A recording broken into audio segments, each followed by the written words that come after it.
But the Saudis say the school was a training camp for child soldiers. The latest bloodshed in the war-torn country comes just weeks after the UN said that more than 370,000 Yemeni children are at risk of starvation.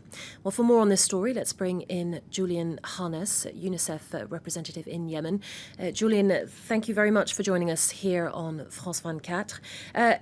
Nearly 18 months into civil war in Yemen. Tell us just about the current humanitarian situation there.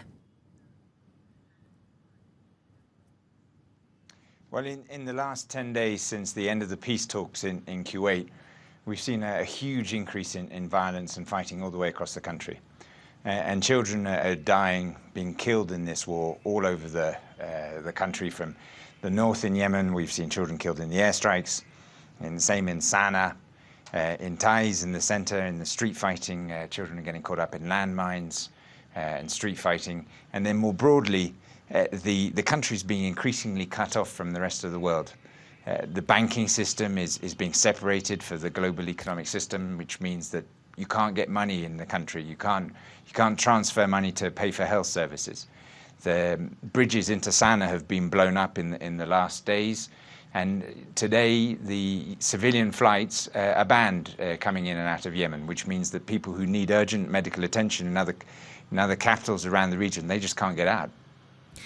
Dare I say that the conflict in Yemen has been somewhat forgotten by the international community, what with the civil conflict in Syria, the Islamic State group in Iraq.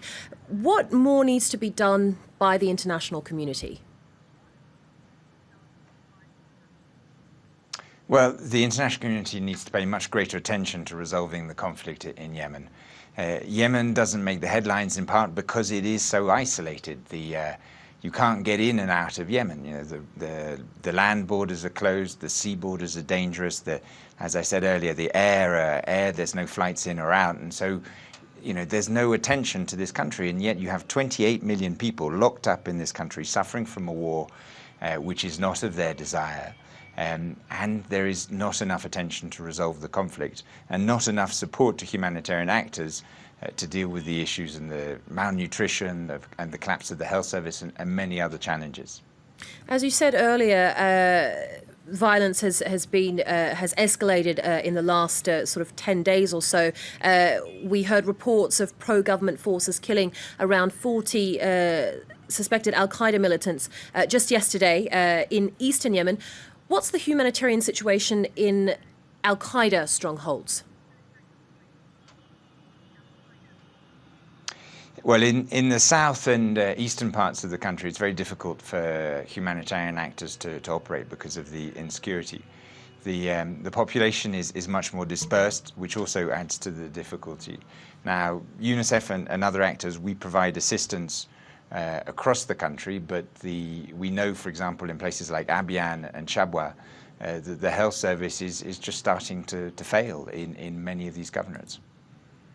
Okay, Julien, thanks very much once again for joining us here on Live from Paris. That was Julien Harneis, UNICEF representative, joining us from Sanaa in Yemen.